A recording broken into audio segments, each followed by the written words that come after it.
Isang magandang gabi po sa ating lahat and welcome po sa Usapang Hobby.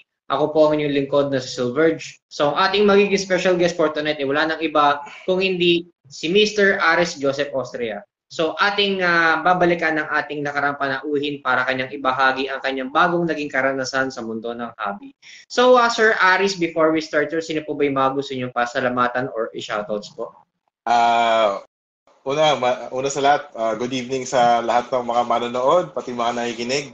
And I just want to greet everyone na nandito sa iyong podcast, no?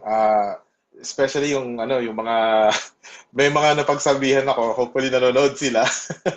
Yan yung mga kaibigan ko. And then of course, syempre, yung mga bago kong nakilalang tao sa Pinoy Gundam. Ayan. So magandang gabi sa inyo lahat. Yan.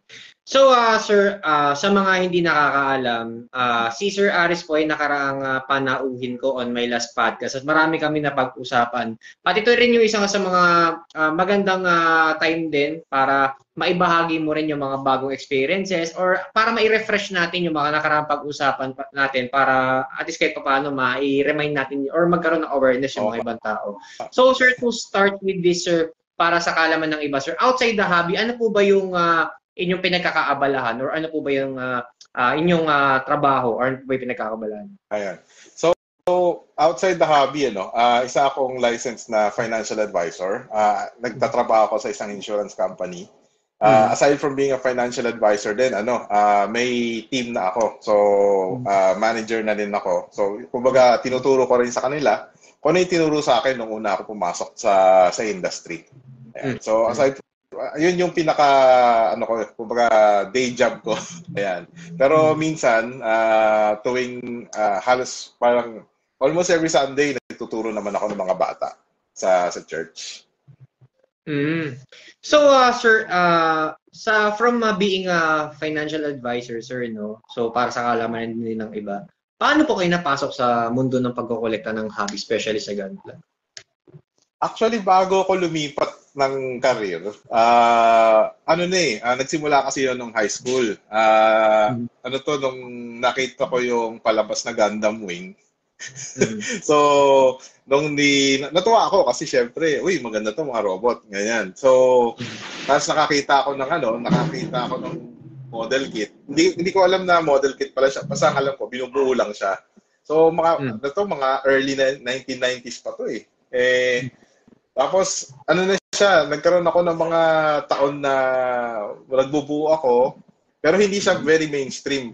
Kumbaga, pag meron lang ako, bubuo lang ako. Tapos, nadala ko siya nung nasa call center ako. Nagtrabaho din ako sa call center. Yun yung parang una kong master grade. Doon ko lang nalaman, ang dami palang grade mga ganito, master grade, high grade, yung mga ganyan. Tapos, natigil ako nun, siguro mga ilang taon din. Tapos biglang may napanood naman akong bagong series, Gundam din, Build Fighters. So, doon medyo naging na ako. Sabi ko, maganda pala to. So, yun. Bumili ako ng mga kits, nagbuo.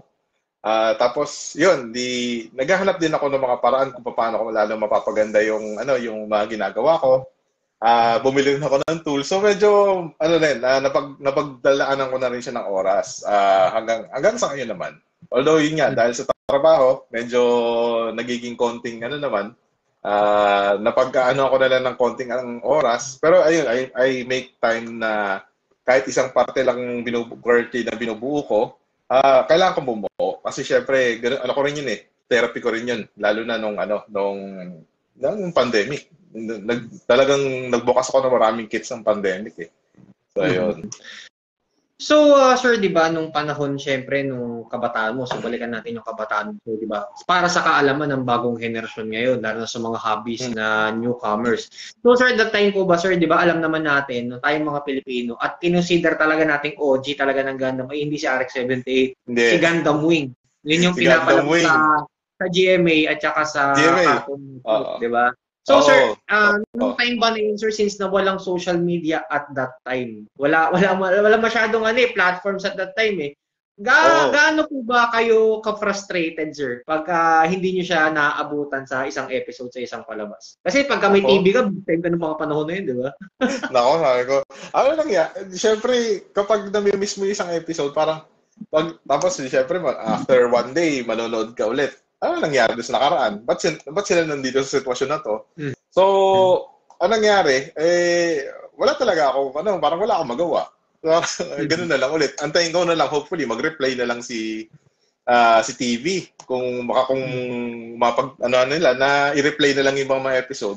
Tapos try na lang nating habulin. Or, minsan, yung sa mga kaklase ko, lalo na may dalawang kaklase, talagang, very sila sa Gundam. Sabi ko, ano nangyari anong nangyari no last episode? Di syempre, kwentuhan. Hanggang kwentuhan na lang nangyayari. Pero sir, di ba, kahit sabihin na natin na hindi pa ganoon kaganda ang teknolohiya at that time, kumpara kayo na maganda na talaga, sir. Ano yung pinaka-namimiss mo nung mga panahon nanonood tayo sa TV kumpara nung ngayon gadgets na lahat nagagawa? Yung, I would say, pagiging intentional. Yung talagang aantayin mo. Kasi parang ano na yan parang, pag di mo na wala na. Mag-aantay ka na ng hanggang sa matapos nila yung buong season nila. Kung gusto nung network na i-replay. Parang yung parang excitement, at saka yung the fact na yung opportunity, hindi masyado, minsan lang to dumating. Parang ganun yung na-develop din sa akin. Also, lalo na yung parang ano yung mobile suit na yan, yung mga ganyan. So medyo ang research na ginagawa ko, kwentuhan lang naman So nakikipagkwentuhan ako sa dalawang kaklase nung high school na, anong klaseng yan? Anong klaseng Gundam yan? Yung ganyan. So doon sa part na yun, yung pinaka yung knowing na hindi naman siya mababalikan. Kaya talagang ikaw, pagtutuunan mo ng oras, yun yung pinaka lesson na kasi ngayon parang lalo na pag Netflix, 'di ba, parang pag manonood ka ng episode, pwede mong i-pause, babalikan mo kasi alam mo ba nandiyan lang yan Pero noon talagang pag galing sa eskwelahan, diretso na tayo ng bahay kasi mag-aalas 4 na or mag-aalas 5 na. 'Di ba? Lalo na nung puro anime yata puro anime pinapalabas ng nung GMA at the time. So talagang ikaw, wala kang ibang gagawin kundi umuwi. So yun yung pinakalaging parang meaning, Sir Aris, parang you can correct me if mali ako. Parang sinasabi mo ba, Sir, keep it short, na parang nawala yung thrill ng pagpapanood ng mga palabas dahil talagang mag-e-effort ka talaga kumpara ngayon na pag hindi mo siya napanood okay lang. Okay lang. Ganun ba yung scenario? Oo, ganun. Tama ka doon. Kasi nga yung parang yung excitement medyo nabawasan. Hindi man na totally nawala. Kasi nga alam mo, pwede pang pwede pang gawin yan, pwede pang balikan yan.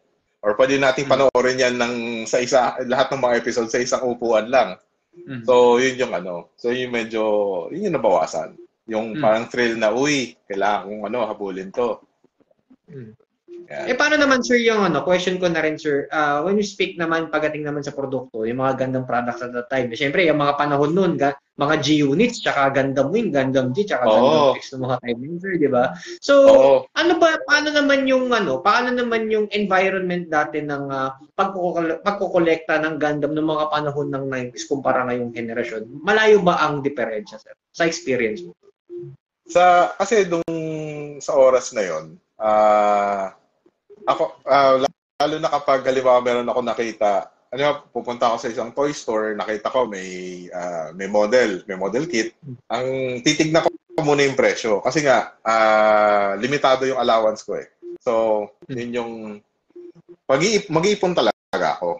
Ibig sabihin talagang kung may mga bagay ako na hindi gagawin para mapiga ako na kailangan ko kuwari 50 pesos. Kasi at that time, ang isang HG kit was around 400 pesos.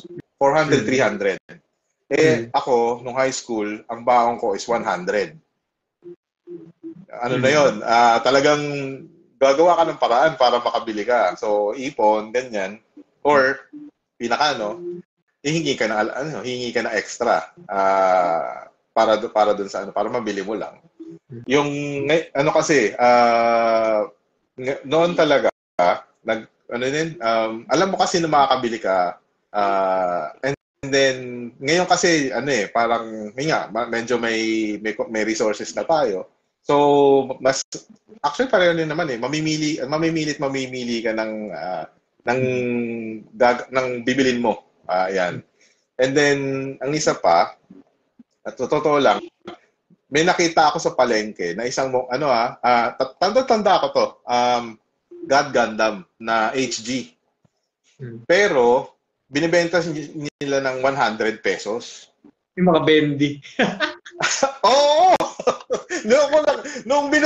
Sa sobrang excited, uy, mura, bibili ko. Ayan, di pag uwi ko sa bahay, kinakalas ko na yung mga parts. Wala pa akong tools na, hindi pa ako aware sa mga ganong bagay nun na basta pipilasin ko lang yung plastic, ganyan. And then, nung binubuo ko, medyo hirap. Sabi ko, medyo parang hindi ako masaya dun sa ginawa ko. Kasi parang natatanggal, yung ganyan. Kasi sinignan ko yung box.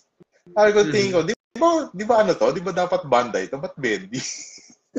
Doon ko biglang na-realize, may may mga ganito palang model kit. So, that was before the term bootleg. Na, di ba, yung bootleg na yung pinaka, yung term ngayon na ginagamit natin.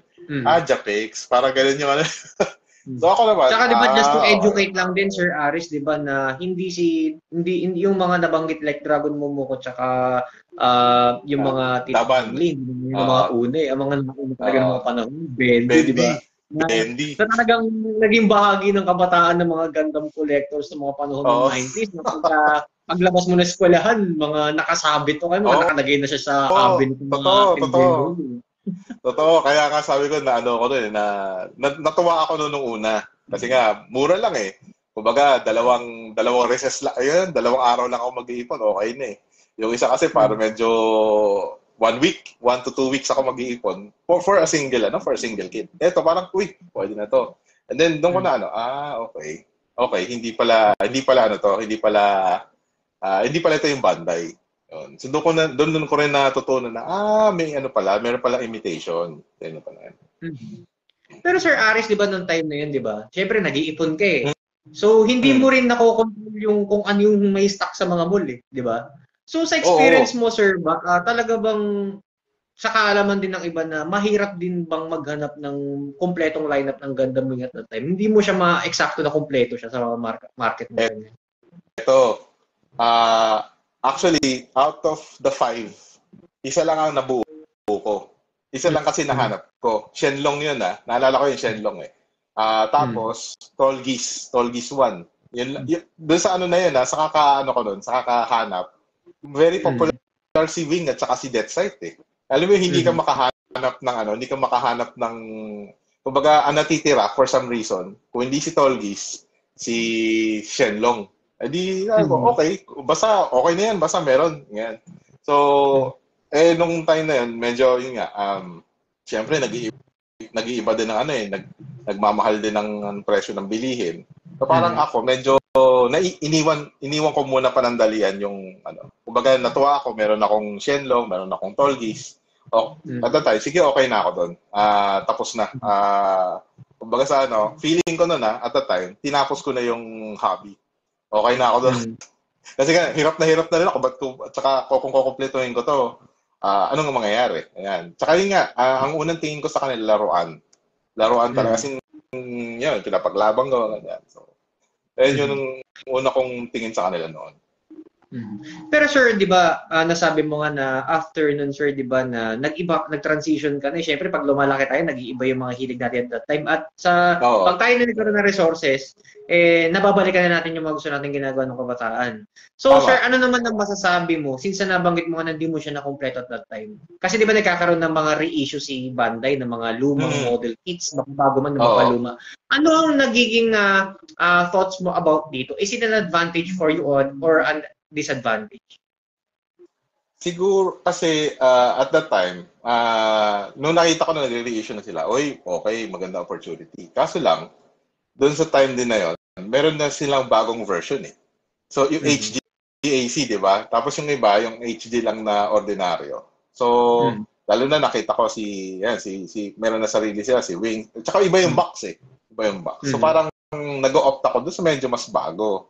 At saka, yun nga, for me, confirm mo lang kung tama yung ano ko. Yung sa reissue, pareho pa rin ng building issues na mag-stickers and ganun. Parang for me, hindi ko na siya talaga nabigyan ng pansin, yung mga reissue. Pero alam ko na nandun sila. Pero kasi I was opting for mas bagong versions ng mga kits na nakita ko dati. Pero sa'yo, sir, as your experience, di ba, from building old model kits na hanggang ngayon nakaka-experience ka ng mga bagong model kits, ano yung naging sarili mong analyzation or sarili mong preference pagdating sa pagbuo ng luma at saka bago? Ang laki ba ng difference? Sa ngayon, I would say na hindi ganun kalaki. Basta the fact na nagbubuo ako, masaya ako. Kesyo luma yan, kesyo bago. Basta alam ko na nagbubuo ako, tinatry ko siya pagandahin sa abot ng aking makakaya. Okay yun. Okay na sa akin yun. Tsaka anong time na yun, sir, di ba, yung hindi naman uso yung mga social media, may knob marks, lagpas yung pintuan mo. Hindi kasi tayo ng mga time na yun, mga batang 90s na pag nakabila tayo ng isang ganda, ma-assemble lang natin, wala tayong pakialam kung may nagpas na plastic. Mailagay mo lang yung sticker, tapos na, okay na. Ano mo na yan, lagay mo na sa estante yan. Yun nga, kasi tapos, ang paraan ko kasi ng pagtanggal sa mga runners dati, pinipihit ko sila. Okay. Pag siguro at that time, ang tool na nagamit ko, nail cutter. Tapos hindi ko na, basta pag nakita ko na, okay na yan. Ano na yan. Pag hindi masyadong maisara yung joint or yung part, ginugupit ko na lang. Pero hanggang doon lang yung ko noon. Yung, basta pag nailabas ko na, naipasok, naikabit ko na, tapos na tayo. Okay na sa akin. Goods na ako doon. And what about the pricing naman, sir, di ba? Kasi syempre, we're talking about financial, di ba? Let's talk about financial. Kung compare mo ang price value ng Gantla dati against ngayon, kung conversion lang din ang pag-uusapan or yung amount compared dun sa era ng dati tsaka ngayon, do you think na malayo yung pagkakaiba or pareho lang halos ang nagiging conversion ng currency pagdating sa presyo? Malaki na yung diferensya, sa totoo lang. Kasi, pero kasi, ganun pa, kumbaga, doon sa numero, makikita mo yung pagbabago. Pero kung titignan mo rin naman din kasi, syempre, yung cost ng ayoko magbate, yung cost ng production ng mismong plastic, yung mga ganyan. Syempre, nagmamahal din. So, parang ako, kesyo 400 dati yan, o 1499 ngayon, parang, sige, okay. Kumbaga natural na natural na flow siya ng ng ekonomiya, kumbaga. Especially lalo sa Japan.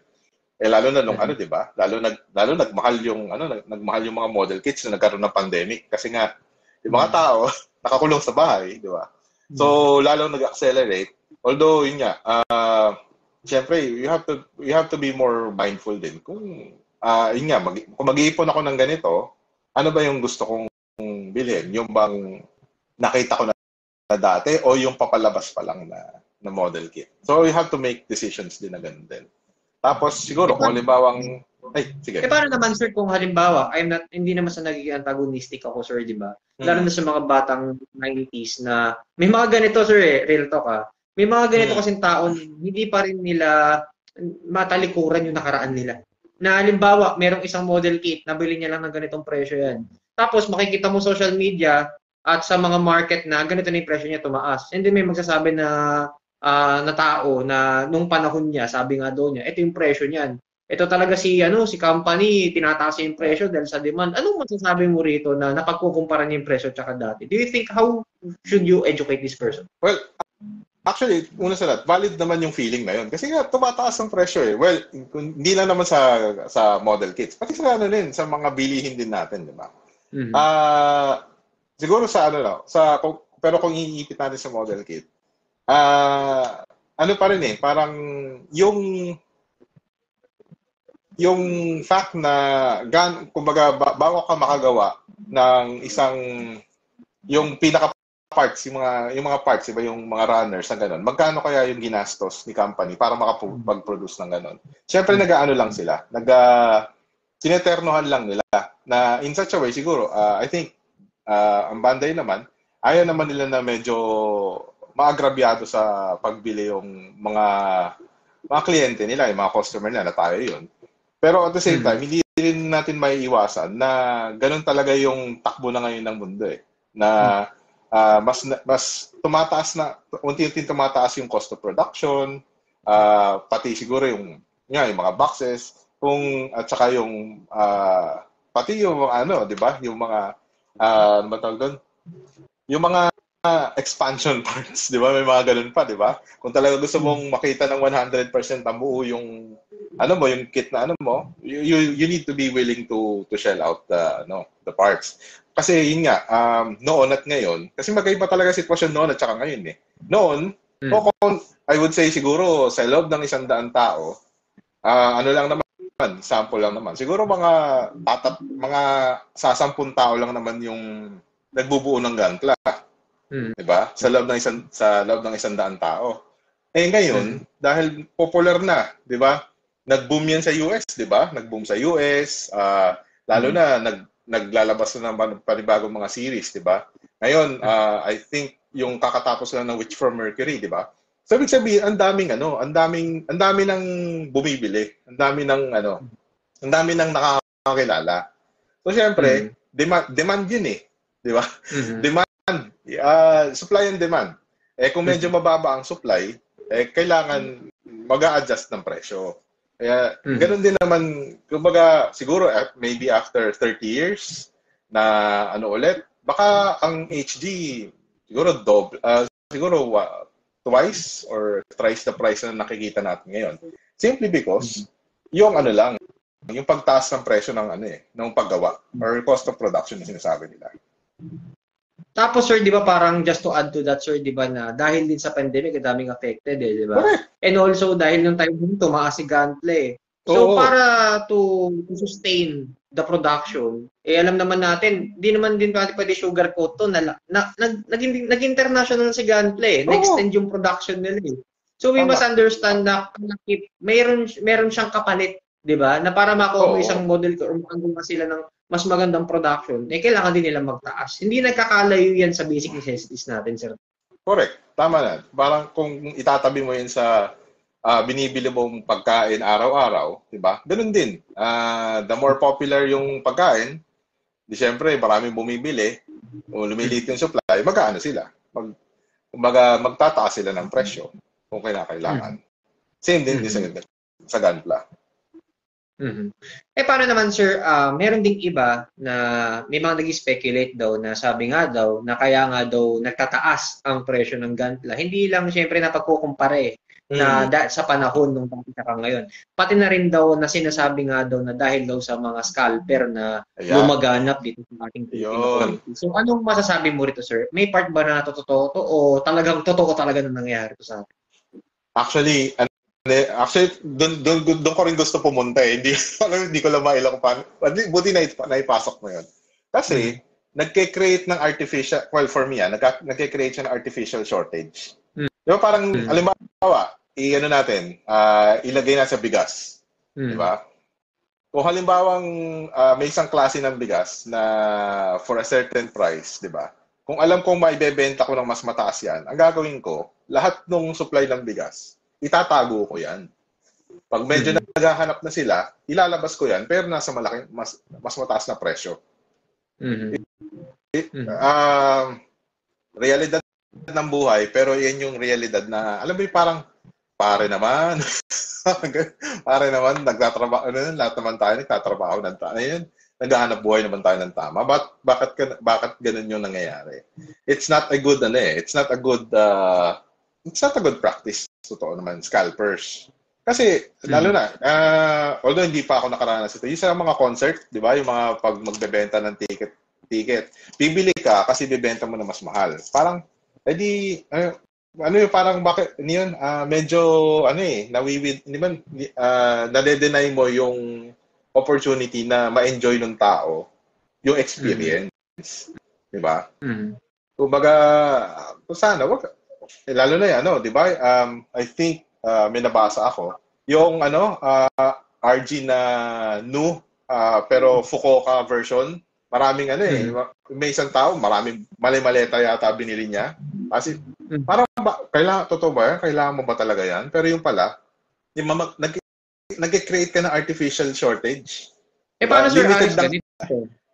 Paano kung ganito, sir, ang idadahilan ko is, paano, sa malinis na paraan ko naman ginagamit yung pera ko, wala naman akong ninanaka, wala naman ako tinatapakan na iba. Paano kung yun yung magiging defense mechanism na pera ko naman yung ginamit ko? And kailangan ko dahil hanap buhay ko to. Paano kung ganun sabihin? Sa totoo lang, kasi kung ang balak mo naman i-resell, edi i-resell mo ng tama. Di ba? Sa tamang presyo. Kasi, sabi ko parang ano rin yun naalala ko yung PlayStation 5 yung lalo na ng mga last year yata, 2 years ago, nagkaroon ng shortage ng PlayStation 5. Yung iba talagang nag-scalp sila. Binibenta nila ng times 3, times 5. Parang, hindi, alam mo naman alam mo yung simpleng reselling, pero alam mo na may scalper diba? Paano kung sabihin naman, sir, sige, magsasabi ka ng ganyan, tamang benta. Paano ko idadahilan na, sa ano ko kasi, sa Lazada or sa Shop, paano kung halimbawa, meron siyang Shopee Lazada? Kasi sa ano ko kasi, meron kasi akong porsyento dyan meron kasing kaltas sa akin yan, kaya tinataas ako yung presyo. Is it a valid reason? Basta sa akin, ako, I have to be upfront na hindi ko alam kung magkano yung cut ng online store. Pero ikaw sa sarili mo, 'di ba? Parang kasi kaya minsan nangyayari 'yan kasi meron kasing napipilitang bumili. Di ba? May napipilitang bumili kasi parang yung meron nga ako nakita Gundam na real grade parang binebenta niya ata 4,000. Pero kasi nga sige, parang hindi ang maganda naman kasi is may opportunity ka to look for another seller na alam mo medyo malapit sa katotohanan yung binebenta nila. I think that's the part. Free mong gawin 'yan, but what we would do is maghahanap na lang ng iba. Kasi ang nangyayari kung ganyan pala, ayun yan sa akin first scalper for people yung mga nag-scalp. The best way to deal with them is to wag sila patulan. Alam mo, kumbaga dumating, alam mo yan ang PlayStation 5 nag-replenish sila ng supply na as in talagang back into normal production sila. Lahat ng mga scalper hindi nila maibenta yung nila. Hindi nila maibenta doon sa intended price nila. Nangangalahati ngayon sila ng kumbaga wala gusto yung pinaka naging karma nila, yung mga reissue. Naging 'di ba? Yung mga reissue pa. Okay. So at least 'di ba, parang I think the company, Bandai, 'di ba, is doing something na okay, may scalper. Anuhan natin. 'Di ba? Produce pa tayo ng marami kasi yun nga para makontra yung ganong klase ng activity. Kasi that's not good. Parang that's gunpla pa lang paano kung i-stretch mo yan sabihin ko bigas. Without going too much into detail. Paano kung gawin mo sa bigas yan? Buhay na ng tao, 'di ba? Pagkain na yung ginagawa mo, 'di ba? Pagkain na yung pinapatulan natin. Tsaka parang just to add to that, Sir Aris, 'di ba, na wala rin naman masamang bumili sa scalper. Hindi naman natin pinipilit na mali sila. Kung kaya mo bumili, di ba? Kumbaga sa customer, kung gusto mo pa rin bilhin yun, pera mo yun, walang makakapigil sa'yo. Pero ang pinaka bottom line dyan, dapat wala kang regrets. Dapat buo loob mo pag binili mo yan, di ba? Wala kang magsisisi. Hindi naman natin sinasabi sa kanila na parang hindi naman natin inaano yung choice nila. Kung choice nila talaga na gawin yan, okay. But you also need to know na may consequence sa ginagawa mo. Whether ikaw yung ine-enable mo yung for me, ine-enable mo yung scalper or yun nga, yung binibigyan mo pa siya ng opportunity na mga gawin yung ganon. Or you can also choose to, nga, sabi mo nga, panindigan mo yung ano mo, panindigan mo. Kasi minsan ginagawa, kaya lang minsan kasi nagiging ano yung si scalpers, is yung tinatawag na fear of missing out. Mm-hmm. Yung parang, lalabas na yung kuwari, ano bang kit yung lalabas next year? Malamang sa malamang may gagawin na naman sila doon. Pero, but for us, ayun, doon din, I'd also like to share. Parang, huwag tayong kainin ng fear of missing out. Na parang, pag ano na to, wala na to. Or paano yung mga tao na gano'n. Kasi minsan, kaya tayo napupunta doon sa scalper is because natatakot tayo na, tayo na lang yata yung walang ganung kit. Gets mo? Takot maubusan. takot maubusan. Diba? Kaya ano ito? Sa taong gabi, sa scalper kumakapit. Joke lang.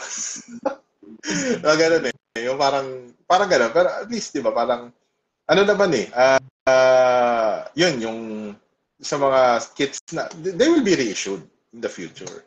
Parang, ano lang talaga na, we have to have a mindset na, hindi, ano to dito, okay lang na ma-miss out ko to. Kasi nga, ano naman yan eh, babalik at babalik din naman yan. In some form or another. Pero kasi nga, kung talagang takot na takot ka, gusto mo makisabay sa trend ng mga bagong labas, di ba? It's, kahit sino, kumbaga kahit anong papatulan talaga. Kasi sir, kaya ko natanong yan sir, kasi may nag-message dito na isa sa mga sa Silverge Toys and Gunpla family. Hindi niya naman pinakilala sarili niya, troll account na naman to. Anime na naman. Laging ganito eh. So sabi niya kasi sir, bakit mo laging tinitira kami mga reseller? Sabi niya nito, lagi mo kami tinitira mga reseller, nagbebenta lang kami pero sinisira mo ang merkado namin. So anong masasabi mo rito sir? In a way yung pagtatanong ko, do you think na dapat ba na napag-uusapan pa ba natin ganitong bagay o hindi? Well, as long as, syempre, hindi natin kilala yung tao yung nag-comment. Kung siya ay legit na reseller, okay lang naman. Pero kasi, ano yan hindi, alam mo parang, Brad, konsensya parang ganon. Yun nga, parang, you're making it hard for newbies, lalo na, di ba? To appreciate the market. Lalo na kung halimbawa, ganon yung mangyayari. Ngayon, hindi naman natin sinasabi na tigilan niyo 'yan. Diba? You're free to engage, you're free to do what kumbaga again, wala namang nagbabawal sa inyo. Pero siyempre, hindi ibig sabihin nun okay sa lahat ng tao. Ngayon, kung gusto mo ituloy yan, dituloy mo yan. Kung hindi, at least you need to resell in such a way na babalikan ka talaga ng mga tao. Hindi dahil napilitan lang sila na bumili sa'yo. Di ba mas maganda, Silverge, na kaya ka binabalikan as a reseller is because maganda yung relasyon mo doon sa kliyente mo Lalo na sa trabaho ko. Kaya may mga tao na bumibili sa akin ng insurance. Hindi dahil napipilitan lang sila. Ako talaga, pinapaalam ko, ito yung benefits, ito yung mapapakinabangan mo sa insurance or sa products na binibili ko. And I make sure na alaga kita. 'Di ba? Parang hindi ako parang ayokong mangyari kasi doon sa kliyente na nabudol ata ako 'Di ba? Same thing sa sa Gunpla, sa mga reseller. Kumbaga kung yung paraan niyo ng pagbebenta will make more people na babalik-balikan kayo. Di ba mas maganda yung kaysa naman yung nakakuha ka nga ng malaki. Di ba nakakumita ka ng malaki pero sabihin ayaw na nilang bumalik sa'yo kasi nga ang mahal man ng benta mo. Unreasonable yung increase mo. Di ba? And that's the power of free market Di ba? We are free to choose kung sino yung bibilhan natin. Simply because also it's a relationship between the client and the seller. Whether yan insurance, Gunpla, or bigas, di ba? Ikaw ba, Silverge, willing ka bang magbayad ng mahal sa isang,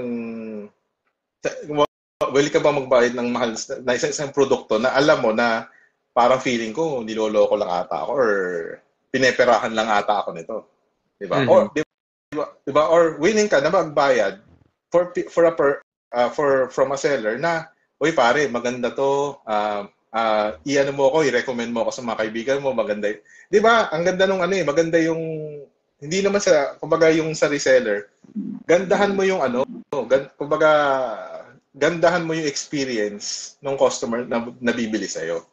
Yun lang yung masasabi ko doon, gandahan mo. Make sure that you provide good customer service. Hindi yung nakaka one time big time ka lang na kumita ka na malaki, wala namang gusto na bumili sa'yo, wala namang gustong bumalik sa'yo. Edi yun nga din, yun yung tinatawag na sabi mo kanina, karma. Di ba? Na hindi maganda yun. Saka just to add to that, sir, di ba, I'm part of sales din eh. Siyempre, alam mo yun, nagbebenta ako, di ba? Para sa akin, in my own perspective, kung halimbawa ako, negosyante, mas pipiliin ko muna na, kasi sa negosyo, hindi naman nagkita ka eh. Parang unahin mo muna yung, mahalin mo muna yung ginagawa mo. Parang ako, di ba, I'm part of sales. Sinasabi ko kung ano yung impormasyon, ano yung totoo, ano yung nangyayari, di ba?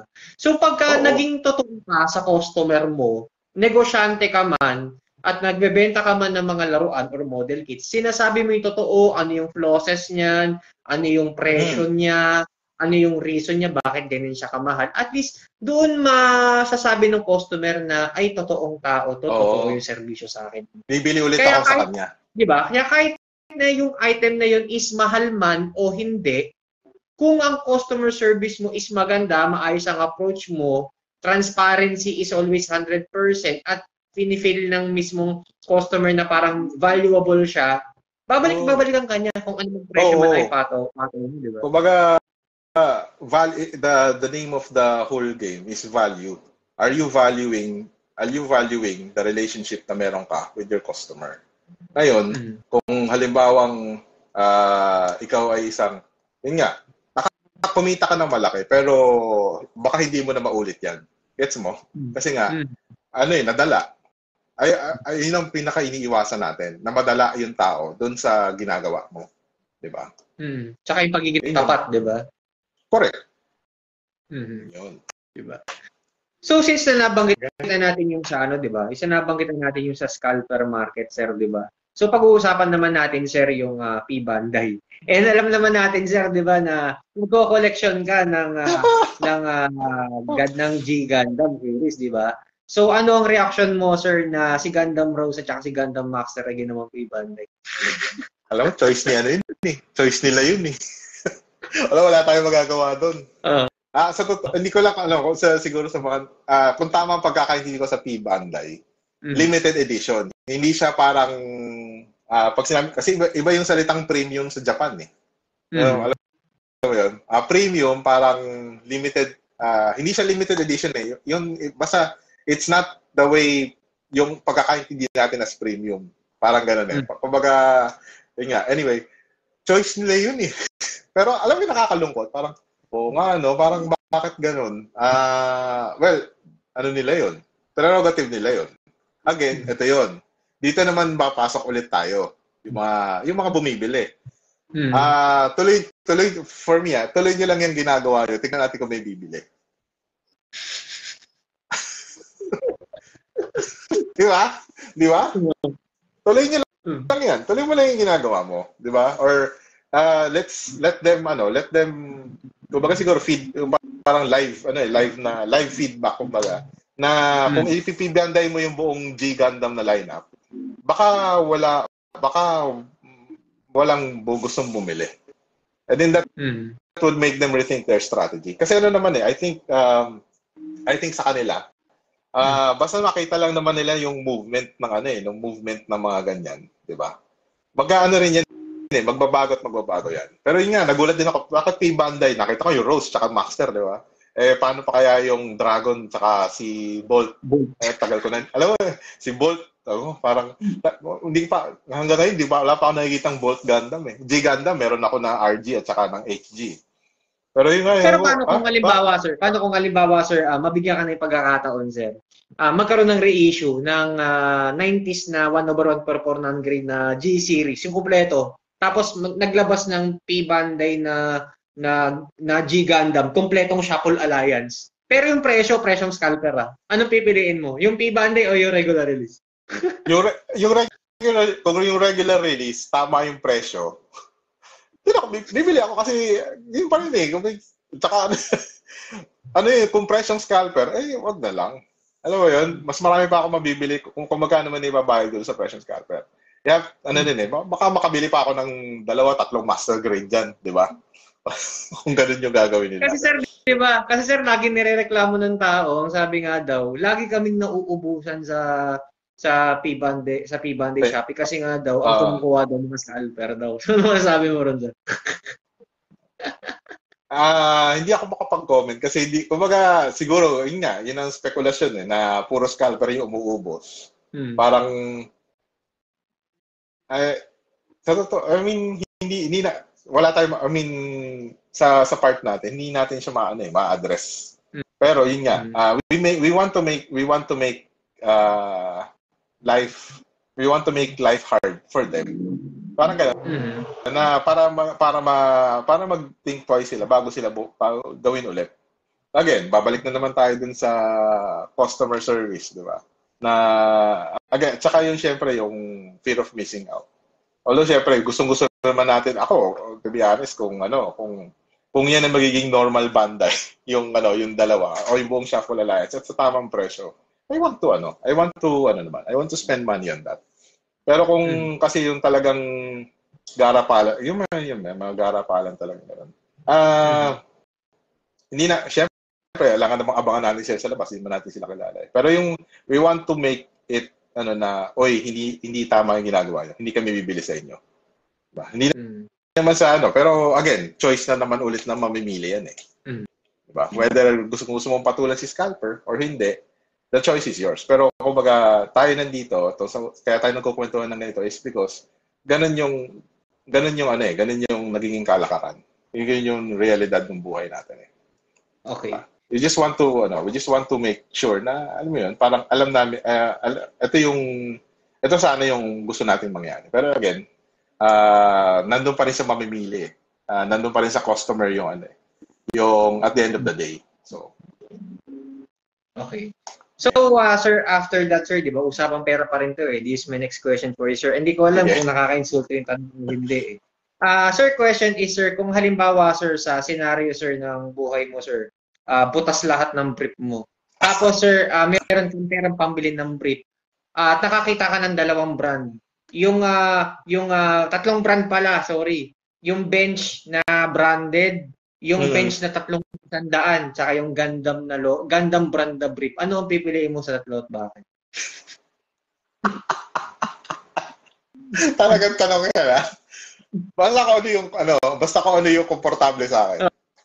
Yun yung pinaka-ko doon.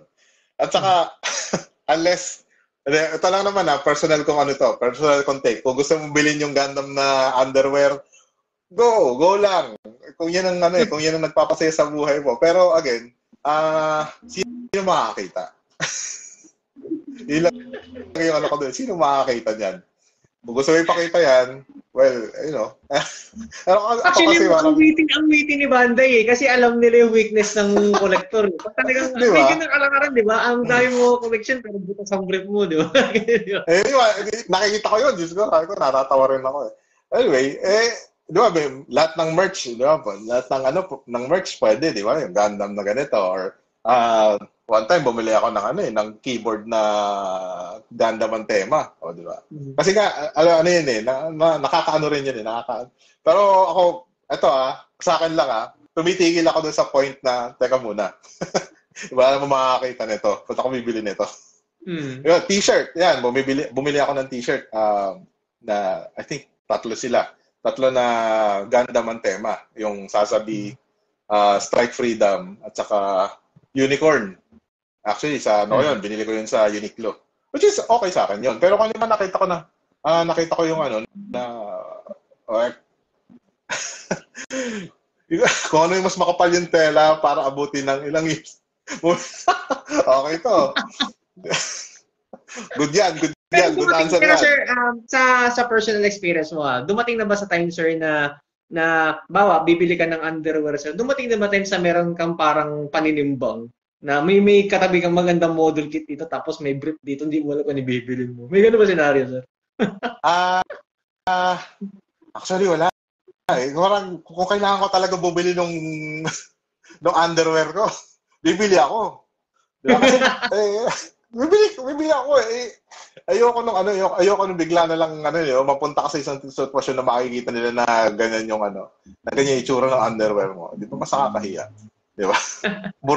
Kasi sir, may mga ganyan, di ba? Hindi ko sure kung hindi mo man na-encounter ko, pero may mga na-encounter yung ibang tao, yung mga ibang collector, di ba? Yung talagang sobrang gumagastos sa laruan. Pero pagdating sa brief, kulang na lang, tawaran mo ng 80, tatlo di ba? May mga scenario. Again, hindi naman sa pakingialam ko nga, walang basagan ng trip. But then again, sabi ko, kung kaya mo mabili yung dalawa, gawin mo. Yun lang. Kung kaya mo mabili, gawin mo. Tsaka, yun nga, hindi naman natin tinitira yung ibang mga kolektor na nauunang bilhin yung Gunpla kaysa doon sa brief. Doon na tayo sa pinaka. I mean, sige. I mean, you're free to do that. You're free to do that. Pero nga, tama tong si Mausi na yung kung bibili ka nga ng underwear, siguraduhin mo na tatagal yan para at least siguro after 3 years, kung baka nakailang master grade ka, ayun pa rin yun. Di ba? Yung pa rin yun na isusuot mo. Ako yun. May mga damit. Pag na. Ako sa pumapunta sa na to. Ayun. Kasi sir, di ba kaya ako nabanggitin sir, di ba kahit parang nakakatawa rin siya, di ba? Oh. Pero di ba parang doon kasi papasok yung yung pera, yung paanong tamang paggamit ng pera. Di ba? Kasi sir, di ba, merong ibang tao na mas inuuna nila yung luho nila sa hobby kaysa sa pangunahing pangangailangan nila, sir, di ba? Parang just a lesson in life, di ba, na mas magandang unahin mo muna yung mga kailangan mo. At kapag ka may sobra, tsaka mo bilhin yung gusto mong bilhin. Kasi di ba may mga ganitong scenario, sir, kaya nagkakaroon din ng pag-aaway yung mga mag-asawa or yung mga mag-shota or kung sino naman. Dahil ang nangyayari is, sir, di ba, inuuna nila yung gusto nila na hobby, tapos pagka naubos yung budget, makaka-receive ka ng salita na may pambili ka ng laruan, pero wala kang pambili ng brief, wala kang pambili ng pagkain, wala kang pambili ng pangangailangan. Parang kesa bago ka sabihan kung ayaw mong sabihan ka ng masasakit, kailangan nasa tama yung nasa tama. Diba? Tama yan. Kumbaga, brief aside. Brief aside. Totoo. Lalo-lalo na, ito yan lalo-lalo na kapag may mga nakadepende sa'yo. Kumbaga, medyo may konting pass kapag single ka eh. Alam mo kasi nga, ikaw lang naman walang maasa sa'yo. Pero kapag may maasa sa'yo, I think kailangan mo i-prioritize yun. However, to add, para hindi ka mapunta sa ganong klaseng sitwasyon na wala kang pambili ng kailangan pero may gano'n, yung budgeting, mag-budget ka. And para kasi hindi ko alam kung ano yung pakiramdam ng iba na nandoon sa ganong sitwasyon is baka kasi feeling mo na de-deprive ka ng pera for the hobby. Why not mag-set aside ka ng budget para doon so that halimbawa, ang budget ko, kunwari, ang tawag doon is fun funds or happy fund na side usually pwedeng mong i-divide sa 3 category yung budget. May 3 category yan. Number 1, operational expenses. Meaning, ito yung mga obligasyon mo buwan-buwan. Na kapag hindi ka binayaran dyan, may mangyayari sa'yo sa pamilya mo.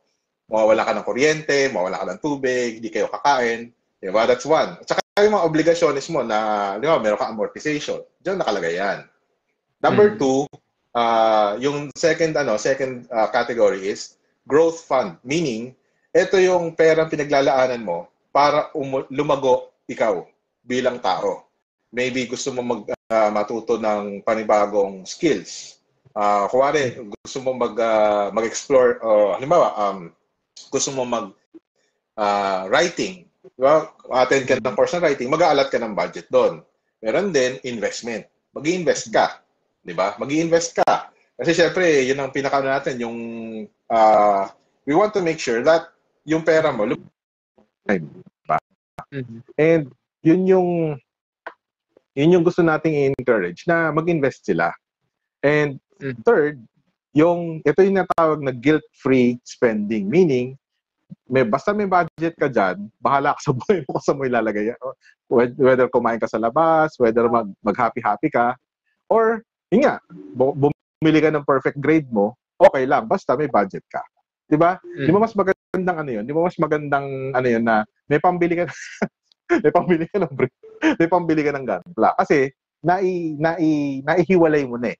Diba? Naihiwalay mo na yung pera.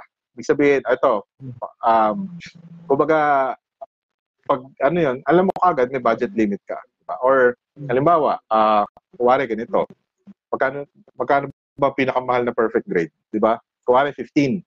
Or gusto mo mag-MGEX ka or mag-ano ka.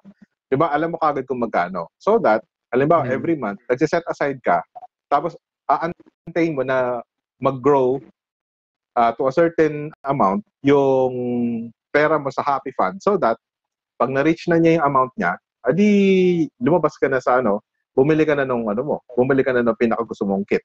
'Di ba? So at least walang walang problema.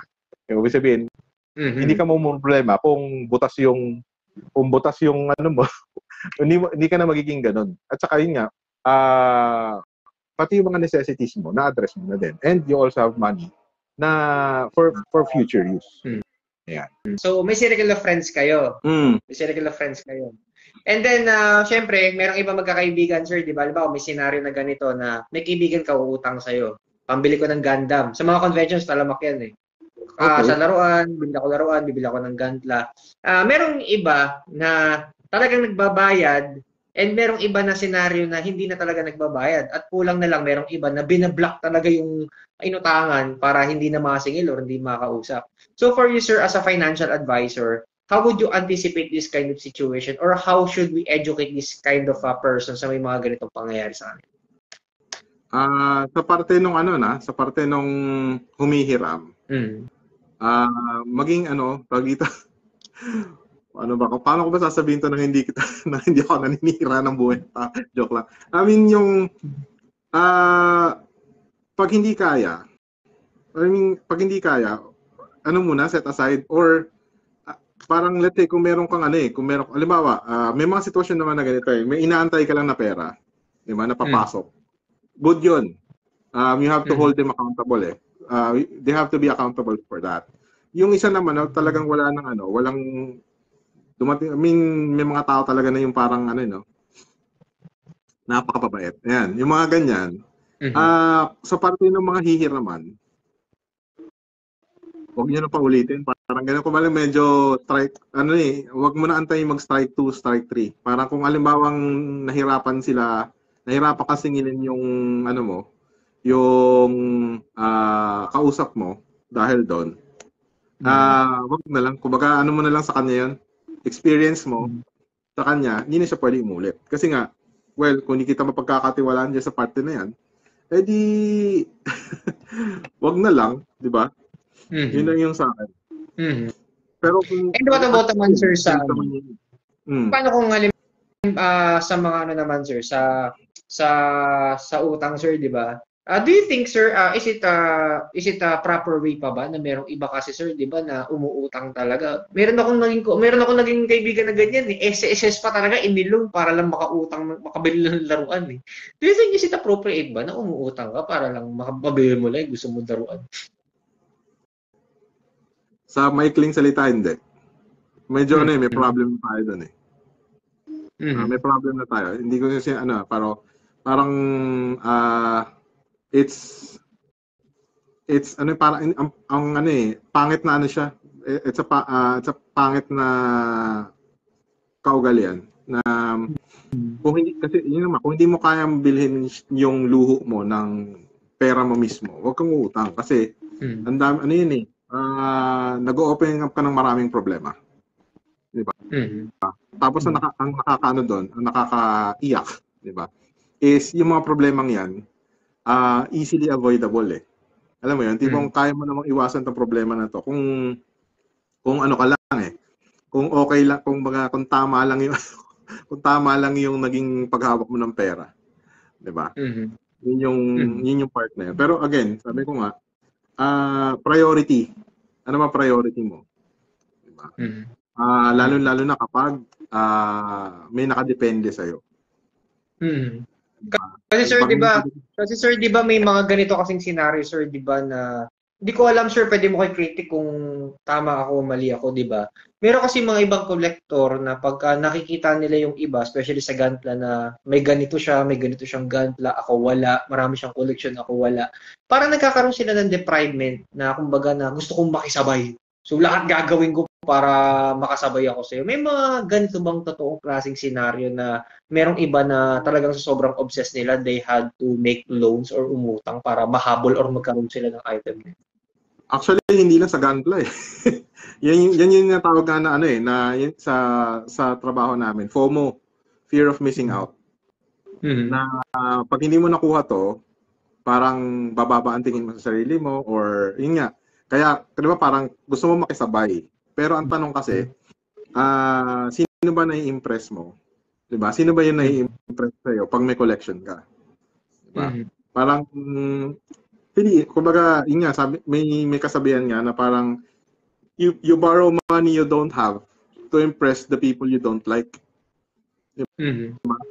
Parang, ano naman, tawag dito, parang, i-ano mo yung, i-evaluate mo yung sarili mo, parang, na, parang, hindi, sa totoo lang, hindi naman talaga kailangan eh.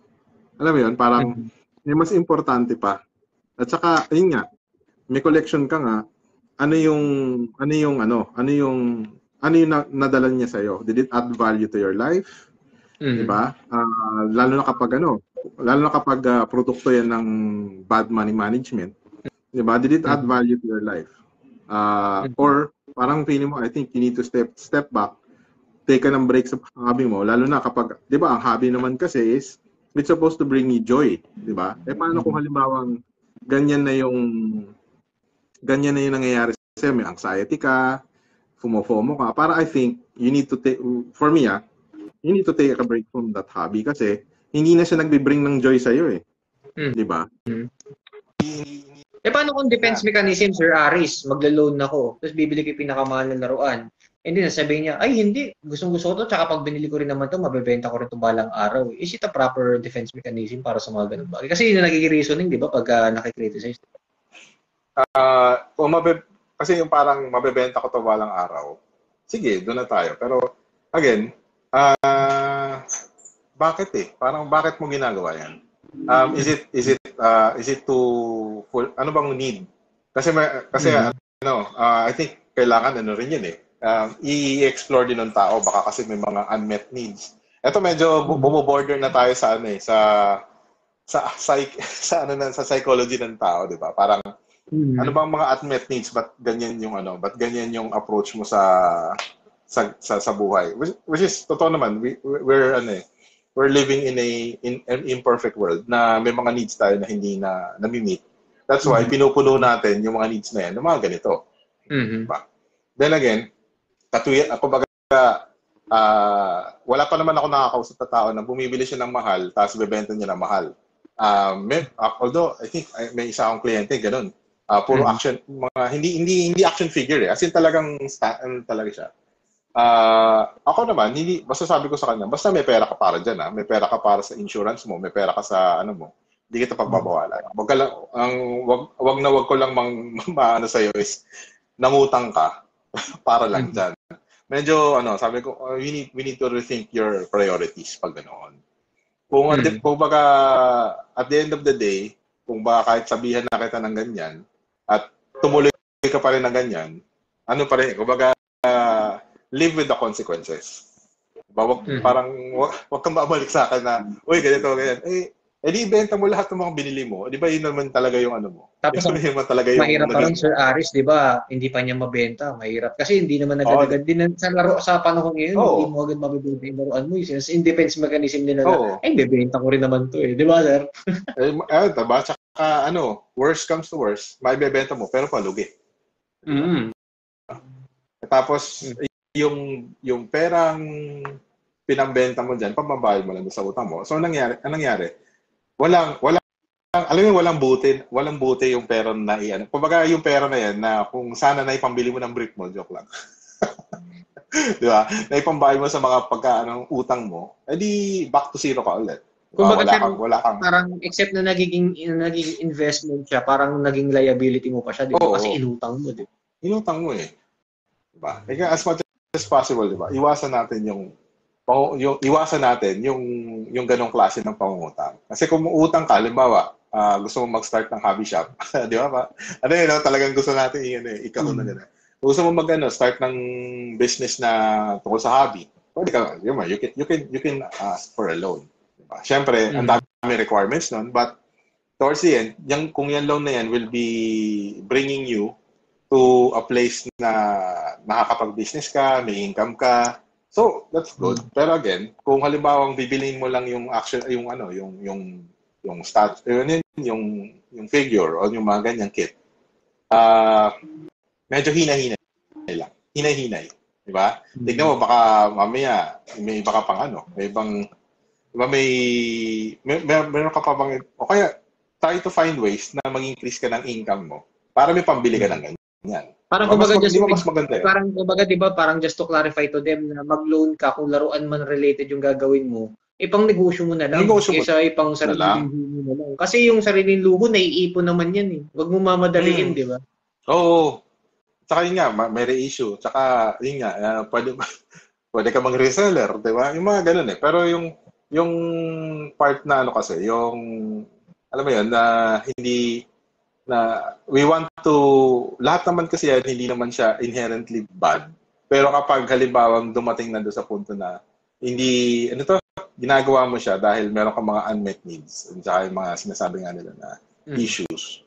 So, para medyo may medyo pre na tayo. Parang nga, pumreno ka muna. Diba? Pero sir, next question ko na rin sir, di ba, na bahagi ka rin ng community sa Gunpla eh. Marami kang sinalihan din na Gunpla groups.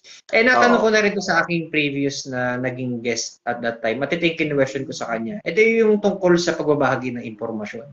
So sir, di ba sa pagbabahagi ng impormasyon, ito na yung nangyayari sa social media natin na merong ibang collectors na nagbabahagi ng impormasyon na tama at merong iba na nagbibigay ng misleading information.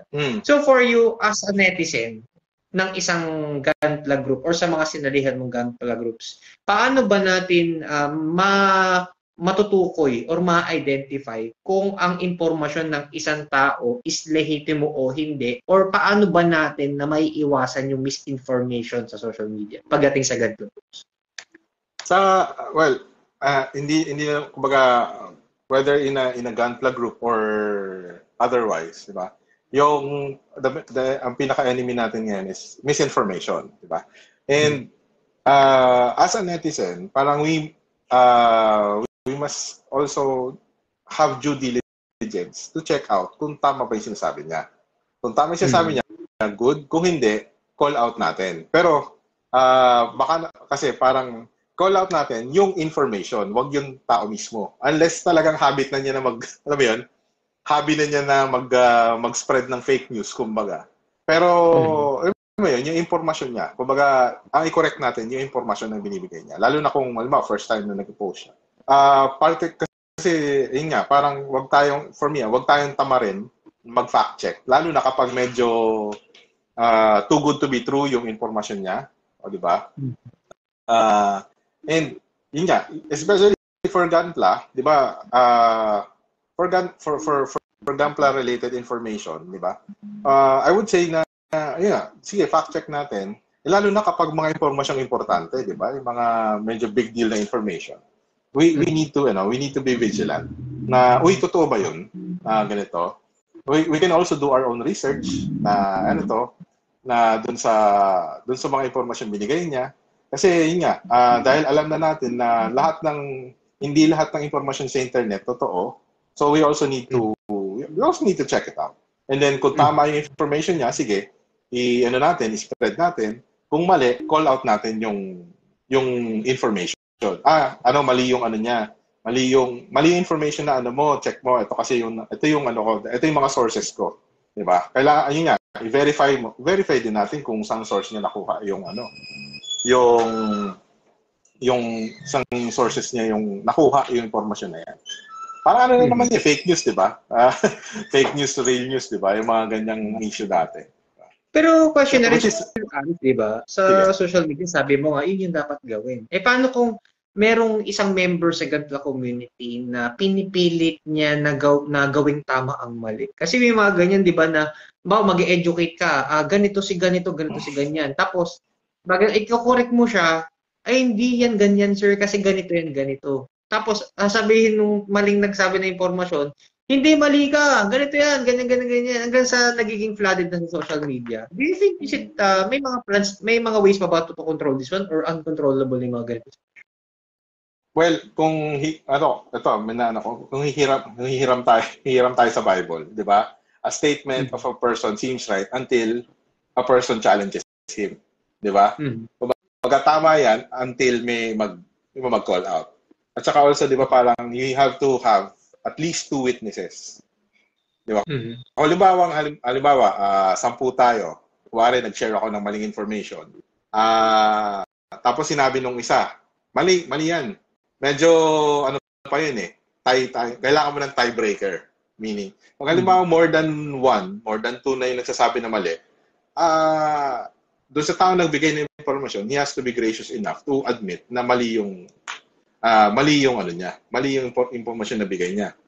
Na kailangan niya check kung tama nga ba talaga yung nakuha kong impormasyon. Pa? Pero kung halimbawa dumating sa point na naging matigas yung ulo niya, for lack of a better term, naging matigas yung ulo niya, talagang nang away na siya ng tao. Parang I think we need to, sa mga admins, di ba? Lalo na sa mga leaders, they have to practice their leadership on how to address that kind of behavior. Kung kung kinorek na siya, I mean, di ba, lahat may kung kinorek na ba siya, kinall out na ba siya, let's say, may mga grupo na 3-strike policy, di ba? Nakailang strike na ba yan? Di ba? Kasi again, hindi naman natin makakontrol yung ng tao, pero we can control yung outcome. Ano pa ibig sabihin na, it means yung response natin. Kung talagang ayaw ng tao na magpaturo or yung parang na ayaw niya matuto, wala tayong choice, kundi to practice kung ano man yung leadership protocol na nilagay natin sa community. Kasi sir, di ba kaya natanong ko yung bagay na yun, sir, di ba, na may mga may mga ibang grupo kasi sa social media sa ganitong groups na kaya may mga nangyayaring ganyan, sir, di ba, hanggang sa nagiging argumento siya. Ang nangyayari is, ang nasisisi yung admin ng group. Kasi di ba nabanggit mo sa admin, di ba? Sila yung nasisisi kasi sabi nga daw na bakit ganyan yung pamamalakad nyo, hindi nyo napupulis yung mga ganitong klase tao, nagbabagi ng mga maling informasyon. Tapos nalalabas parang ang masama pa is yung mga admin. Di ba? Parang just to educate, sir, di ba, na parang hindi naman 24/7 nag-review yung mga admin. Saka mahirap na trabaho pag sa group, sir, di ba? Hindi balik kung binabayaran nila kasi hindi naman binabayaran, di ba? Di ba? Kaya, dun sa group naman natin, totoo naman, kasi tao tayo eh. Wala naman bot na, wala naman tayong bot na taga-examine ng mga ganun. Kasi yun yung limitasyon. So, ano yung kailangan gawin? How do we address that? Diba? Siguro, top of mind, we can ask some people, trusted people, to become community managers. Di ba? Na, kumbaga, sa kanila pa lang, di naaabot sa admin, sa kanila pa lang, they can also exercise the power na, ano yan? Kumbaga, meron akong banhammer, kumbaga yan. Kumbaga, community managers. Para at least, di ba, na smooth running yung community. Na kapag may complaints, di ba, siya yung pwedeng mag-handle. Kasi, ano yun eh, syempre, may sarili-sarili tayong buhay. Di ba? may mga buhay tayo. Now, again, that's part eh. It's part of running a community na may mga ganyang klase ng ng ganyang klase ng comments. I think we can also ask help from dun sa mga mismo community members natin na hindi ito hindi kaya nga community, we work together. Di ba? We work together na we are promoting ganyang values, di ba? Now we also ask for your help na hindi lang hindi lang tayo spectator doon sa loob ng ano rin tayo, kaya nga parte tayo ng community. Ba hindi lang tayo taga-panood or well, di ba? Kung meron talaga taga-kain ng popcorn, di ba? Kung may taga-kain ng popcorn, pero syempre, kapag medyo nagkakaanuhan na, diba, parang tigil na. Parang ganyan, na parang tigilan natin to kasi hindi na magandang kasi kung sa admin mo lang iaasa yan, baka alam mo yun, baka biglang ma-burn out yung mga admin. Ayoko na nito.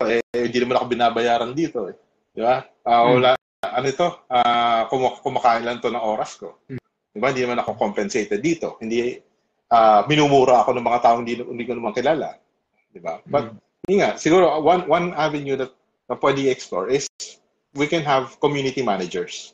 Na may mga communities kami na although hindi related, they have community managers. Sila yung talagang hindi na yan darating dun sa pinaka-admin. Kasi nag-resolve na siya dun sa level pala ng community manager. Pero again, prerogative yan nung admin. Kung kaya pa ba nila? Kung hindi na, I think kailangan mag-assume na sila ng iba-ibang roles.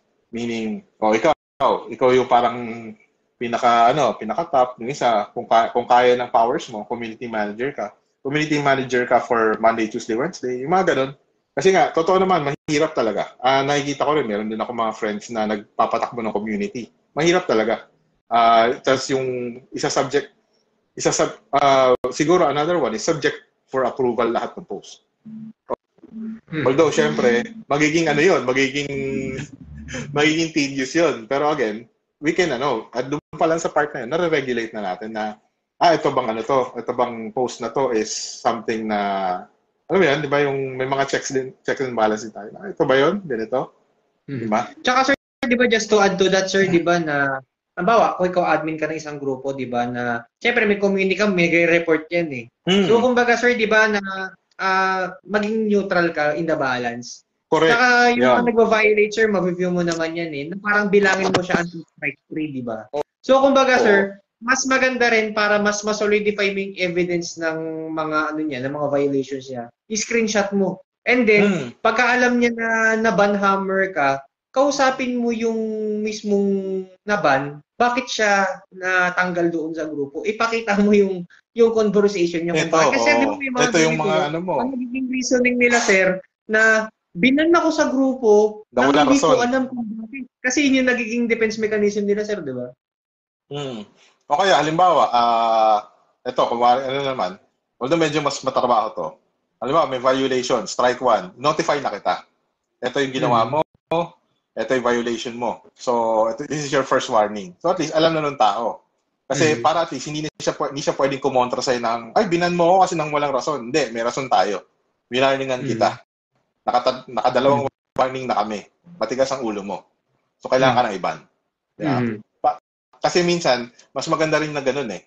Kesa naman yung sa isang bagsakan, lahat ng wala na siyang parang wala siyang chance mag-defend ng sarili niya kung if you want to give that opportunity to defend niya yung sarili niya. Lalo na kapag, medyo gray area yung issue.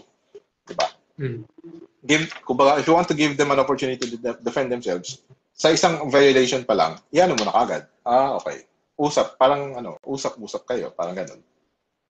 Tsaka, di ba, sa magiging feature admin ng mga tatayong Gunpla group dito sa ating bansa, dapat mahulog mo. Dapat marunong kang makareceive at tsaka mag-develop. Di ba? Kasi di ba sa criticism, pag admin ka ng isang grupo, kay criticize ka, pangan mo malaka, di ba? Mumurahin ka pa, di ba? Parang yun yung double-edged sword na tinatawag, di ba? Kasi if you're a weak leader, you cannot handle your own group, you cannot handle your own admins. Lalagapak ang grupo mo, ma-erase ka sa kasaysayan. Tama ba ako, sir? Tama ayun, pag leadership yun eh. Ah, sabi nga sa office namin, tsaka sa management training, everything rises and falls sa leadership. So pag tama leadership mo, lilipad yung grupo mo or gano'n. Pag mali yung leadership mo, yun nga, sabi mo nga, lalagapak ka. So, sir, di ba, to my next question din, sir, di ba, na sa pagbubuo natin Gantla, sir, na ito yung nagiging benepisyo para sa atin eh, para ma-overcome lahat eh. Ito yung naging enjoyment natin sa buhay. So, bilang building with Kuya Ari, sir, dumating na ba sa point na nagkaroon ka ng sarili mong anxiety? Nagkaroon ka ng stress sa buhay? At itong Gantla ito ay naging paraan na para maging better person ka. May mga ganun bang worst case scenario na nangyari sa Actually, ito yun eh. Yung sa building with Kuya Aris kasi, parang ano ko is, ano ba yung life lessons na makukuha natin sa mata ng isang Gunpla builder? Di ba? Kumbaga, ano eh, mabait ang Diyos eh, sa mga ganyan. Actually, kaya ako ako nagbe-build ng Gunpla is para makapag-isip. Alam mo, pag may mga, medyo na-overwhelm ka na, ako parang, teka muna, dali, upo muna ako. Kukunin ko lang yung nipper ko, tapos bubuo lang ako ng isang part. Hindi ko kailangan buuin yung buong kit at the time. Okay? Para lang break. So that, makakapag-isip ako. Hindi ko alam kung naikwento ko dati. Yung meron ako binuong PG na Exia. Hindi sa akin yun. Pinabuo sa akin nung katrabaho ko dahil kalalabas ko lang ng ospital. Dahil nga na-COVID ako ng 2 buwan. Sabi niya, may pamilya daw siya, hindi niya matapos yung ginagawa. Ang nagawa niya lang yung GN sword, yung 2 GN blade, at saka yung shield. Sabi niya, ikaw na bumuo nung para at least naka-recover ka. Alam mo yung tipong ako naman, tuwan-tuwa ako. Alam mo, kasi kesyo Gunpla or kung anong hobby man yan, ginagawa mo siya kasi, alam mo yun, parang nakakapagpahinga ka. Nakakapagpahinga ka. Doon mo na-experience yung joy eh. So that, pagkatapos nun, kaya hanggang ngayon ay aminin ko na hindi ganun ako ka-aktibo mag-post sa building with Kuya Aris because hinahanap ko pa yung identity, kumbaga ganun, na ganun, and na kung anong klaseng content. Kasi nga 3 bagay yun eh. Buhay, finances, Gunpla. So parang paano mo sila pagsasama-samahin. So yun yung Pero again, ito siguro sa in the coming months or the coming weeks, baka meron akong bagong content type na gagawin. Ayan. So para at least kasi sabi ko gusto ko yung makapag ng value na itong hobby ko, hindi lang siya hobby basta. It's an avenue for me to display to show, 'di ba, yung value ng isang tao. Ano ba yung mga natutunan ko habang nagbubuo ako ng Gunpla or paano ba ang buhay sa mata ng isang Gunpla builder, 'di ba? Saka yun nga sa finance, paano mo maximize yung finance mo para makabili ka ng brief at makabili ka ng Gunpla at the same time. Joke lang. Pero so ibig sabihin, sir, na kumbaga, pwede mo i-critic kung mali ako na nabuo yung building with Kuya Aris na page ng IBRA nang dahil lang sa nagka-COVID ka tsaka PGX siya. Yun yung naisip mo concept ng time. Doon siya nag-solidify. Pero kasi nung una, Kuya Aris lang yun eh. Nag-start lang ako ng page kasi gusto ko dati magbenta para pambenta ng insurance. Pero nga, nung umattend ako ng isang content creation na masterclass or master camp, kaya kung may nakikinig galing passionate creators community, hello. Ayan, so sila yung nagturo na yung personal branding talaga. Sino ka ba? Hindi ka lang ahente ng insurance. Di ba? So parang doon, sabi ko, okay. So isa akong kuya, itong ginagawa ko, nagtuturo ako about finance, and nagbubuo ako ng Gunpla. So, ayun. So, doon na buo si Building with Kuya Aris. Lalo na nung after nung PGX siya. So, doon sa sir, sa progression ng Building with Kuya Aris page mo. So, how was the run? So, may mga ka naman, sir, may mga naging how was the followers? May mga na-interact ka na after building that page? How was it? Pa rin totoo lang. Kumbaga, I mean, 3 digits lang sa mga 100 followers, which is normal. For me, okay lang naman. Kasi nga sabi nga nila, normal lang yan. Kapag yan pag nagtagal ka at ginawa mo pa rin ang ginawa, dadami at dadami yan. Yun nga, kasi nga, syempre, sa akin, hindi ako consistent. Kasi nga, syempre, madaming ang buhay. Pero, at saka yung part na hindi ko pa nakikita or hindi ko pa conceptualize kung ano yung boses ko, so to speak. Boses ko dun sa page na yun. Kasi, halo-halo eh. Halo-halo pa rin siya eh. Pero may tema ng buhay, may tema ng finance, may tema ng Gunpla. Pero gusto ko na ang inisip ko is boses na mag-unify dun sa tatlo. Which gave me an idea, actually. Okay. So sir, to my next question is, sir, di ba, na besides sa building with Kuya Ari, sir, di ba, dala din ng pandemic, sir, marami tayong naging anxiety, marami tayong naging problema, at marami rin tayong naging success sa buhay bilang isang tao. So sir, how was building with Kuya Ari sa paglabas ng kanyang comfort zone? Totoo lang, hindi ako ma-post.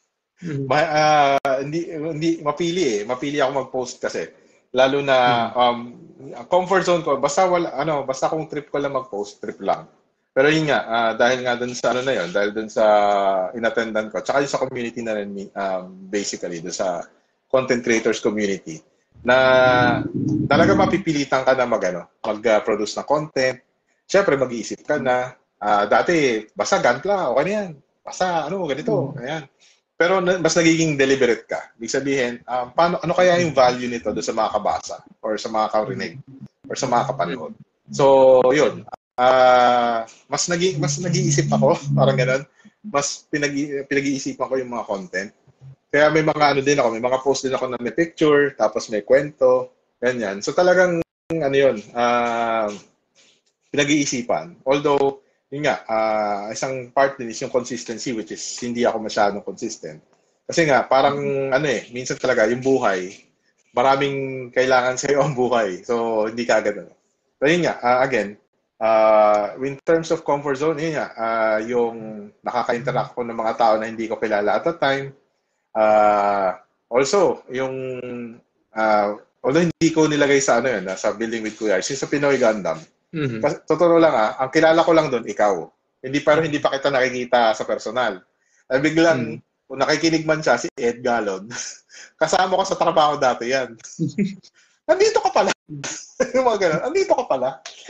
Nandito ka pala rito. Yung mga ganun. So parang actually yun nga, it's helping me unti-unti na mag-slip out of comfort zone to meet new people, to be more deliberate. At saka yun nga, ano ba yung lesson na makikita natin sa mga ganitong bagay?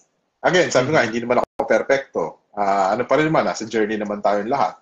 Diba? Pero, ang maganda rito is, gumagalaw ka.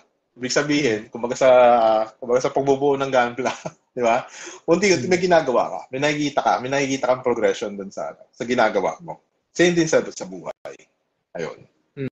Hopefully So, sir, di ba, since na nabanggit mo yung Pinoy Gundam, sir, di ba? So, pwede mo ba maibahagi sa amin ang inyong naging personal experience sa pag-attend doon sa naging prestigious group natin na meetup, which is Kita Kits kay Pinoy Gundam? How was it? Great experience. Alam mo, nung una talaga sabi ko parang, wala akong kilala.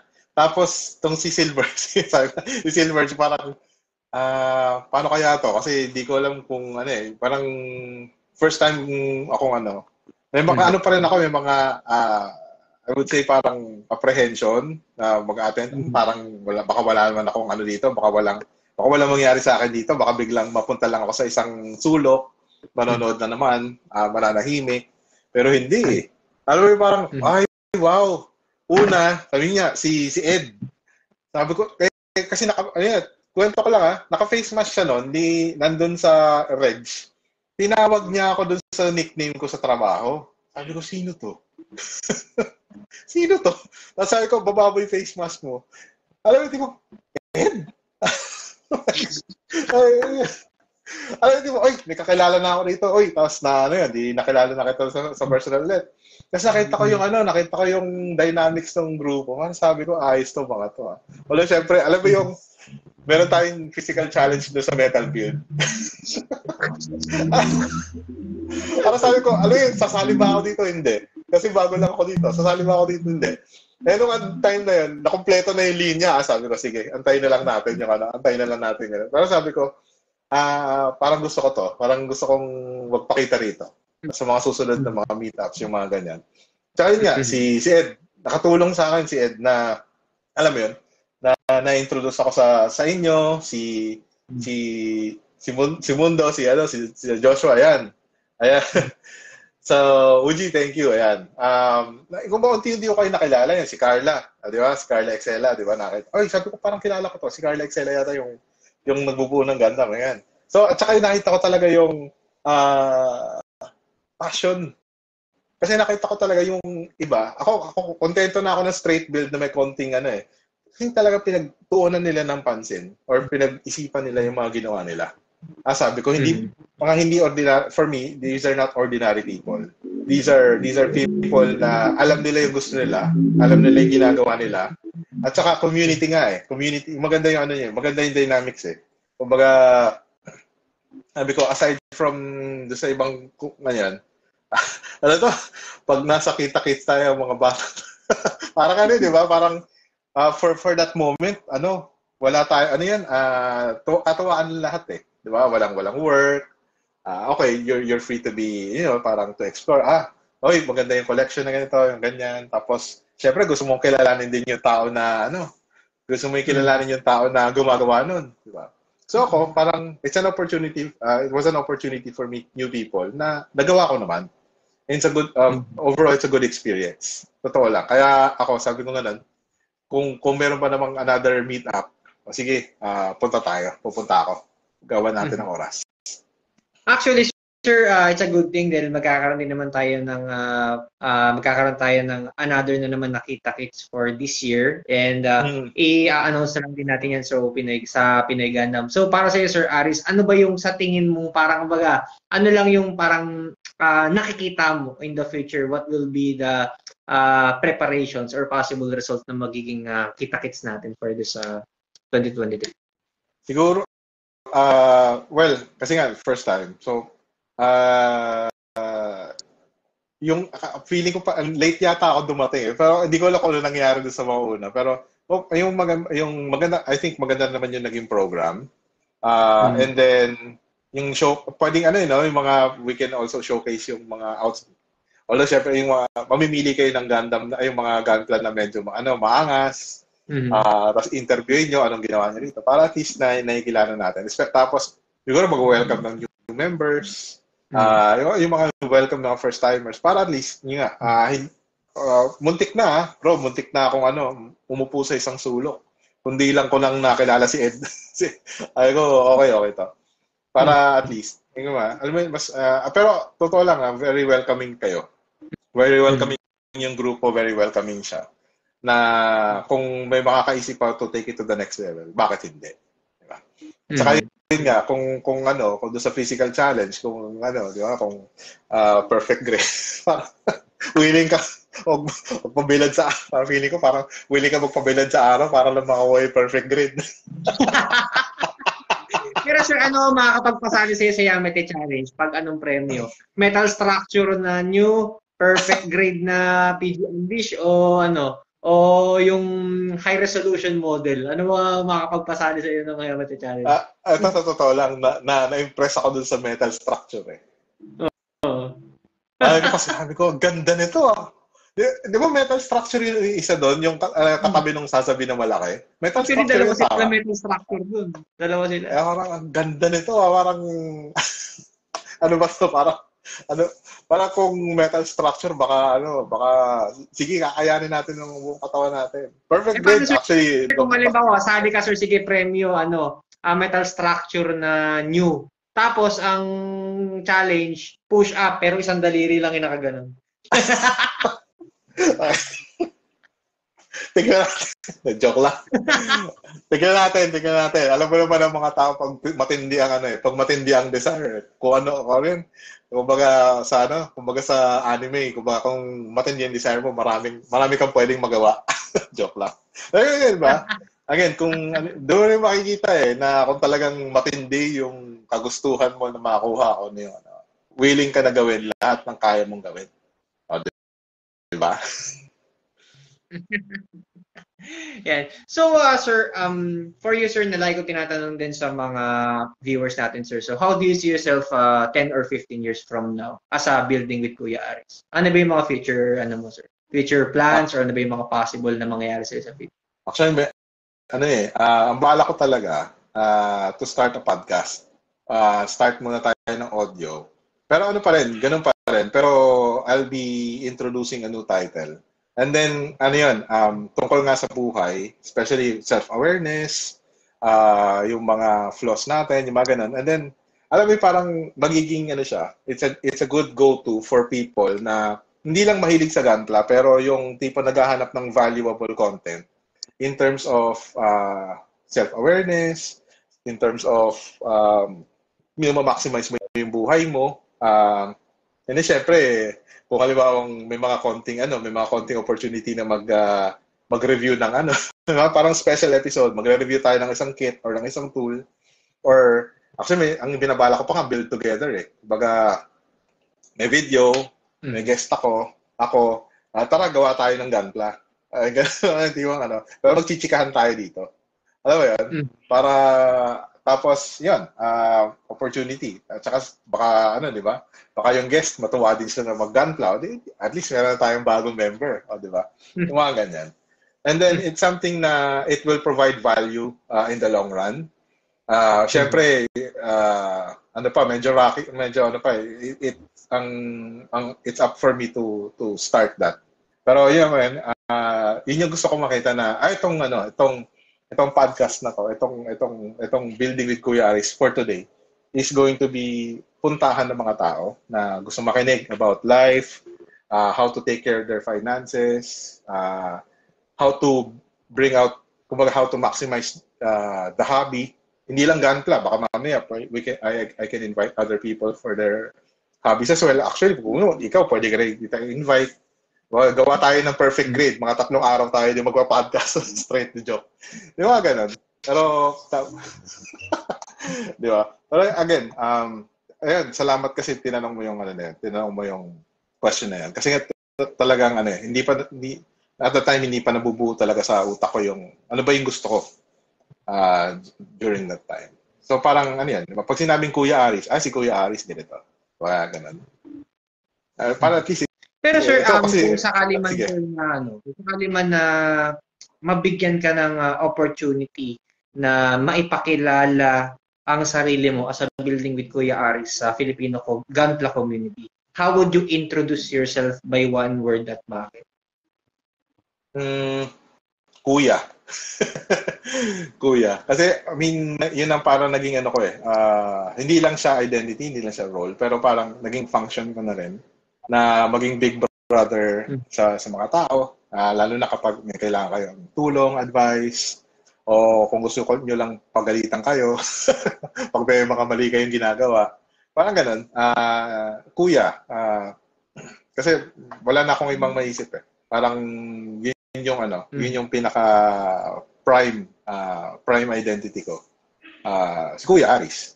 Kasi marami tao tumatawag sa Kuya Aris. Sabi ko, medyo uncomfortable ako pag tatawag akong tito o sir. Sabi ko, Kuya Aris na lang.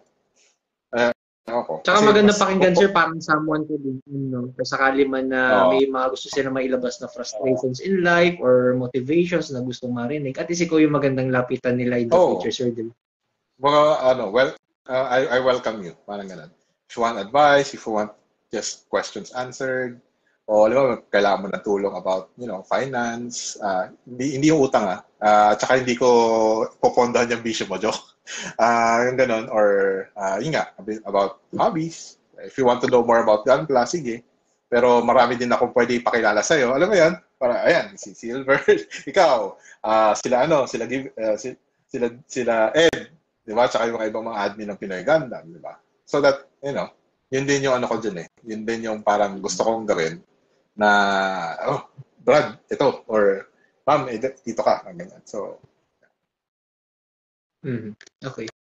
So, may last question na lagi kong tinatanong din sa mga viewers ko at natanong ko na rin to dati, sir. So, sa mga bagong henerasyon na papasok sa hobby, sa mga bago mo naging karanasan na nakuha, ano yung mga piece of advice na maipapayo mo sa mga hobbies natin, especially sa newcomers, para despite na mapag-usapan nila yung mga napag-usapan natin, positive man or negative, is patuloy pa rin nila na may enjoy yung hobby moving forward? Alamin mo kung bakit mo ginagawa. Kumbaga, bakit, ano yun, alam mo bakit din yung hobby mo. Ayan, alam mo yung ganun. Na, kasi, baka kasi minsan dumarating yung oras na, yung feeling mo, ayaw mo nang gawin yung hobby kasi nababurnout ka. Pero bakit ka nga ba nagsimula dyan? Diba? Kasi kaya ako nagsimula dyan because I know it's fun. And it's, nagbe-build siya doon sa personality ko na gusto ko meron akong binubuo, whether actual na gunplakit or actual na tao na nagde-develop ako ng tao, nagbibigay saya sa akin. So, parang number one, have fun. Have fun. Kasi kaya nga hobby yan kasi it's supposed to bring you joy eh. Pag hindi na yan nagbe-bring ng joy sa'yo, medyo pumreno ka muna. Evaluate mo. Number two, yun nga, know your why. Bakit? Ba't mo ginagawa yan? Hindi naman sa sina-challenge yan. Pero parang, para makita mo lang, let's say, halimbawa, meron kang gustong gawin, tapos, o kaya, parang meron kang gustong simulan, ayaw mo masimulan, or naaalatan ka, ganyan. Bakit mo nga ba ginagawa yan? Is it for you? Is it for other people? Or, ano naman, tanong mo sa sarili natin, bakit? Ba't mo ginagawa yan? Pag nakuha mo yung bakit na yan, magpapatuloy ka. Diba? Kung ano man yung binigay sa'yo. Diba? Whether hobby man yan, or turo, diba? Or trabaho. Diba? Bakit? Diba? Bakit yan? Di ba, nasagot ko ba yung tanong mo? So, sir, to end this podcast po, sir, I will still give you this time para may gustong pasalamatan, i-shoutouts, or meron po ba kayong gustong i-promote po dito sa ating channel, sir? So, take it away, sir. Ayan. So, una sa lahat, thank you for everyone who's watching. Nakita ko na pati yung mga kasama ko sa trabaho, nanood. Si Sir JR, si Ma'am Vel, pati yung kaklase ko, yung kabatch ko nung high school, si James. Nandiyan ka pa, pati yung kapatid ko, nandiyan, si Monet. Ayan. Salamat sa pagtatangkilik. And also, if you need help, ayan, especially if you're asking questions about finance, insurance, you can visit hindi lang yung Building with Kuya Aris, you can also send your messages there. Or you can find me sa yung buong pangalan ko, Aris Joseph Austria. Nag-iisa lang yon at may blue na checkmark yan, o di ba? Para verified, para hindi scammer yung kausap nyo. So that we can schedule like financial consults, or simply lang, kung gusto mo ng kakwentuhan, pwede rin naman. And then of course, syempre, bigyan nyo ako ng ilang mga araw, linggo to start a new podcast. I'll give you, kumbaga bibigyan ko ng bagong pangalan yung Building with Kuya Aris. Pero nandun pa rin yung sense, nandun pa rin yung tema. It's more on parang, siguro, ang clue na lang is tayo, sa mundong to, hindi tayo kompleto. We need to be built, di ba? We need to be built with our experiences, yung mga lessons natin, yung mga binigay sa atin ng Diyos, di ba? Yung mga ganyan. So, how do we maximize life? How do we become the best versions of ourselves using that kind of analogy? Ayan. So, ayun. Tsaka yun, thank you again sa pag-imbita sa akin dito, Silverge, dahil grabe, sabi ko lang, sumagot lang ako sa'yo na, sama ako dun sa meetup. Ay, sir, paano tayo mag-podcast ulit? Sige. So, thank you. It's an honor na inimbita mo ako dito. And sir, nagpapasalamat din ako sir na kasi yung mga statements natin na pag-usapan, I expect na hindi lahat is matutuwa, pero sana yung mga naging topics na pag-usapan natin, naging personal experiences natin, maraming tayong matulungan. At kumbaga sir, ang makikinabang nito is hindi lang tayo, pati na rin yung susunod pang henerasyon na hobby. So sir, magandang gabi po sa inyo at maraming salamat po sa inyo. Maraming salamat sa lahat. Thank you po. Salamat po. Thank you. Yan, so isa na naman panibagong episode ang natapos dito sa ating podcast na Usapang Hobby. Ako po ay patuloy na nagpapasalamat sa inyong patuloy na pagsuporta. So before I end this podcast, huwag kalimutan na mag-like, follow, or subscribe sa aking YouTube channel, Facebook, TikTok, at Instagram na Silverge Toys and Gunpla Family para maging updated kayo sa aking mga toys, Gunpla reviews, and Usapang Hobby episodes. So hanggang dito na lang tayo guys. Maraming salamat po sa lahat ng mga nanood. Happy collecting and God bless. See you next time dito sa Usapang Hobby. Maraming salamat po.